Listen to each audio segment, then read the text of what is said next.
Dito tayo kay Eman Bako sa Pacquiao. Laban bukas sa Blow by Blow. Okay. Bro, kitang kalaban mo, mukhang malakas ah. Kilala mo ba yun? Yung Darius Makita? Kilala po. Kilala. Nakasparring ko na yan dati. Sa MP2 rin. Speaking of sparring, sabi niya nung na-interview siya, na-knockdown ka daw niya. Noon yun, yung hindi pa ako pro. Hindi ka pa pro. Hindi pa ako pro. So, totoo. So, pero hindi naman as in na-knockdown niya ako kasi nasa learning ano pa ako nung process. Tsaka hindi pa talaga ako as in sa boxing nun. Patagal na, no? Amateur ka pa. Pero does that motivate you na makakalaban mo siya? Gusto mong masaya ako kasi alam mo na. Sinabi niya sa interview. Gusto mo rin ba siya i-knockdown? Lalaman natin yan bukas. Pero hindi, seryosong tanong. This is your first foreigner. How do you feel na first na hindi Pilipino makakalaban first time? Excited and no fear. No fear. Pero sabi niya kanina after the weigh-in, I saw fear. Siya, ano ba nakita mo sa kanya naman? Nang nag-harapan kayo? Siya siguro. Siya siguro. Parang iba yung nakita niya sa akin.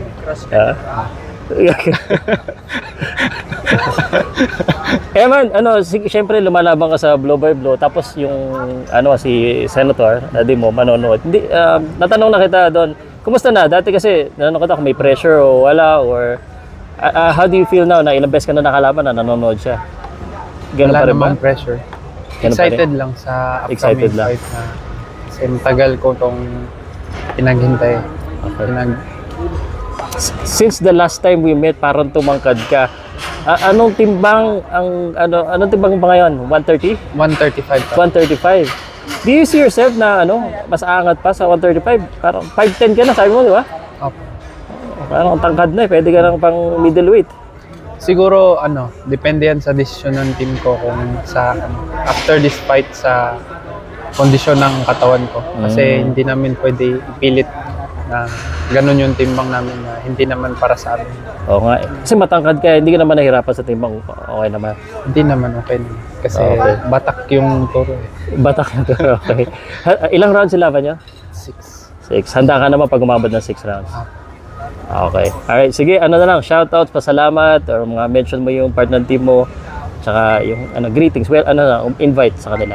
Shoutout dyan sa lahat ng sumusuporta sa akin dyan sa Good Shepherd dyan sa sa church namin, tsaka sa mga kasama ko, sila Coach Nas, sila James Makilan, tsaka sila Kuya D. Tsaka sa ko, Godfather na. Tsaka sa mga mga kapatid ko dyan, tsaka sa mga bashers, hi na rin. Okay. Para lahat na. Okay, ayos yan. Thank you. Alright, salamat.